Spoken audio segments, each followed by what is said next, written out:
Olá, tudo bem? Como vocês estão? Hoje eu vou dar continuidade ao tema de Daniel 11, do 40 ao 45.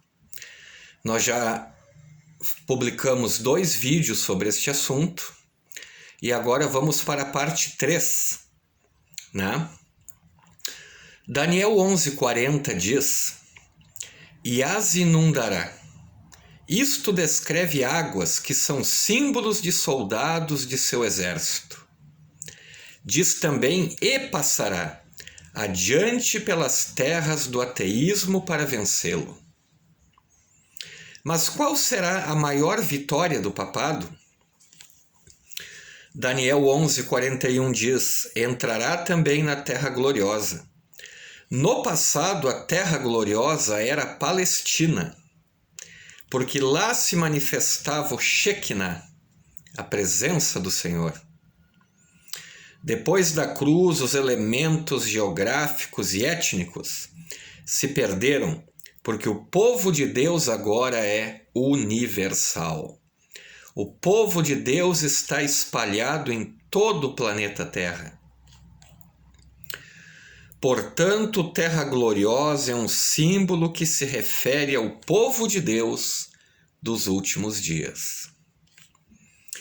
Mas o rei do norte entrará também na terra gloriosa. Essa será a maior vitória do papado contra a igreja. A influência papal penetrará nas fileiras do povo de Deus dos últimos dias.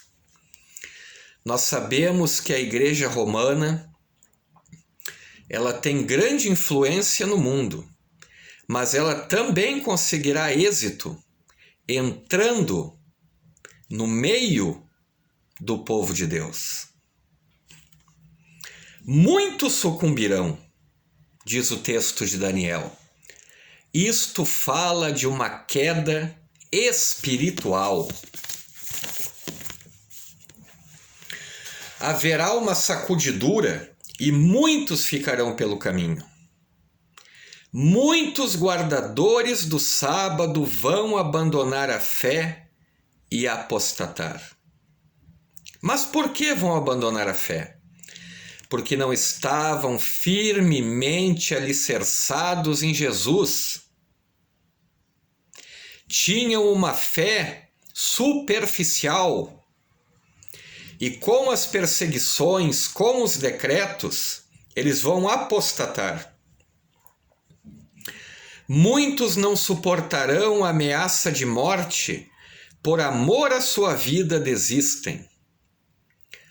Todos nós sabemos que no tempo do fim haverá um decreto, chamado de decreto dominical.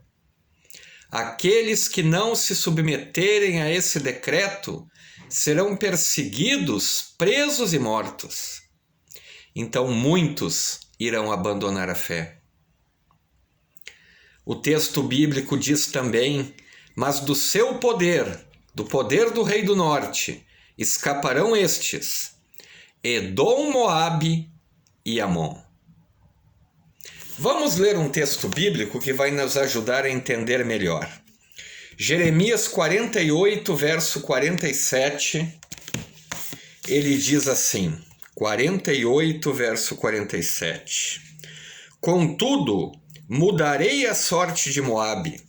Nos últimos dias, diz o Senhor, até aqui o juízo contra Moabe." O próprio Deus estava dizendo ao profeta Jeremias que mudaria a sorte de Moabe.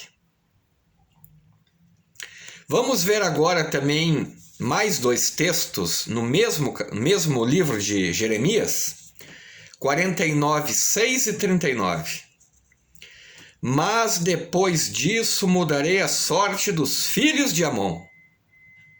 Mais uma promessa de Deus, prometendo mudar a sorte, tanto de Amon quanto de Moabe.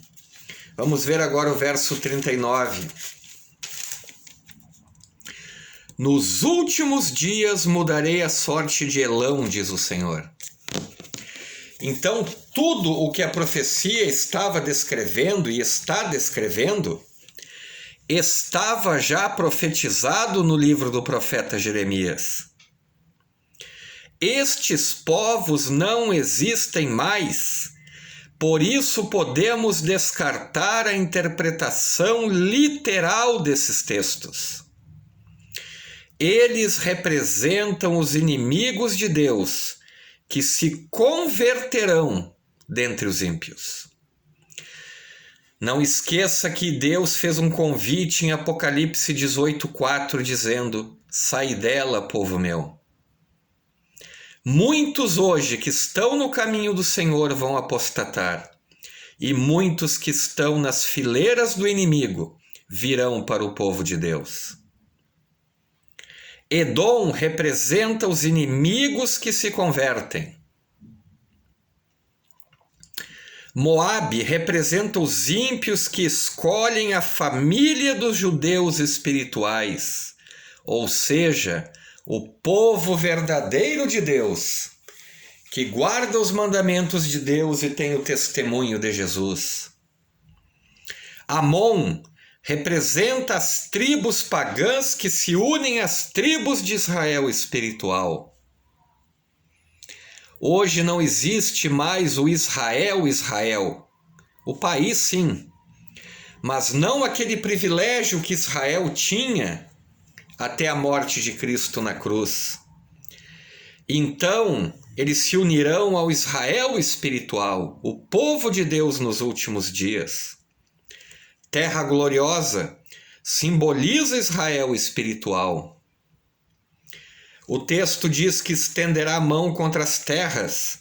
O papado estenderá sua mão contra a Índia, China, Japão, Rússia. Nessas terras orientais há muito ateísmo e espiritismo. E não podemos esquecer que essa guerra é entre o papado e o ateísmo.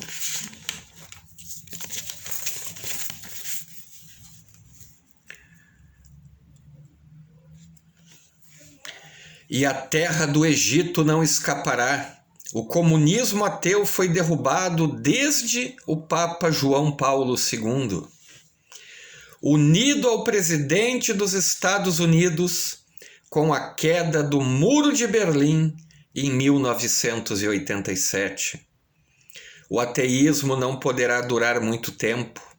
Logo será abatido. Apocalipse descreve Babilônia, o papado, como uma nação rica e poderosa. Desta maneira eu termino essa terceira parte de Daniel 11, do 40 ao 45, falando do tempo do fim e desta guerra do rei do norte contra o rei do sul. Uma guerra entre o papado e o ateísmo. Mas nós voltaremos para fazer a parte 4 deste assunto. Grande abraço a todos, fiquem com Deus e até a próxima.